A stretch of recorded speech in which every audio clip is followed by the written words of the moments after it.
Here with the man they call the surgeon, Salim Bey. What's good, Lee? Yes, sir. Yes, sir. We just got done to sparring. Got a fight coming up this Saturday. We just getting ready for that. All right, tournament this Saturday? Or just one fight? It's a show. It's an international show.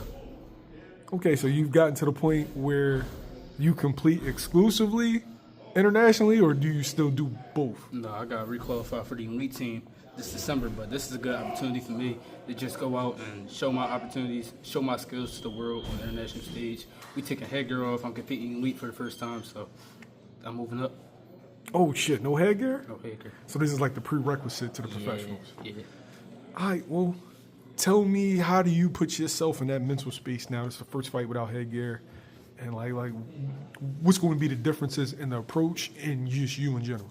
Well, from what I saw and, like, the setting I do, no headgear, boxing is boxing all around the world, no matter what style, no matter what level. But at the end of the day, I got to be more responsible. Hey, I got to be more boy, careful. champ. Thank you.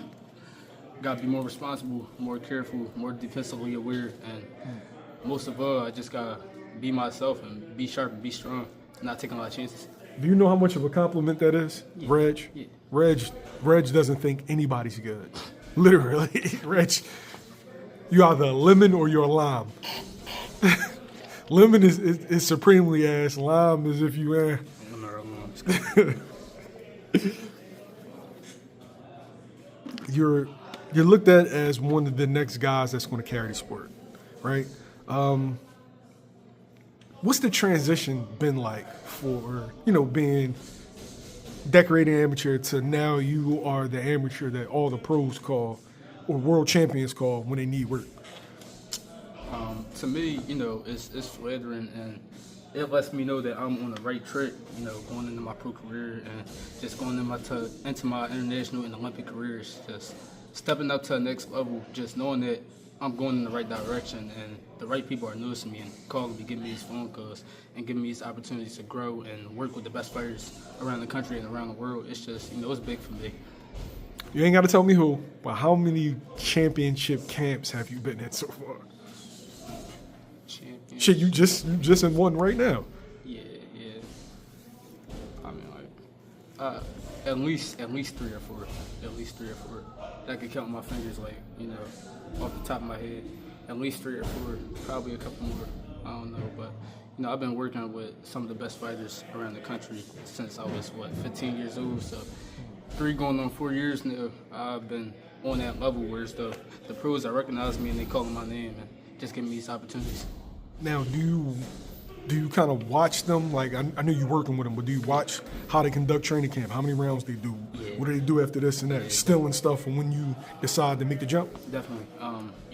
Just advancing in my career, one of the biggest things that I noticed coming from a young fighter to boxing and training and, competing with grown men now, it's just recovery is just as important as training. So, just growing into myself and growing into my career, I got to be more careful and more aware of how much wear and tear I'm putting on my body and how much I'm recovering. Okay. What can we expect this Saturday, man? Clinic, man. I'm going out here to do my thing on the international stage.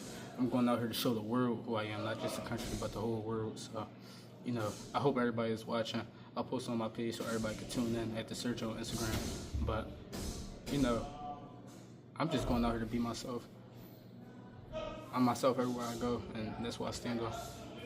Okay, I like that. Yo, the Saturday before this past Saturday, huge fight. Me and you talked about it for, like a year. Terence, Crawford, Canelo, Alvarez. Now that it's done, what was your biggest takeaway?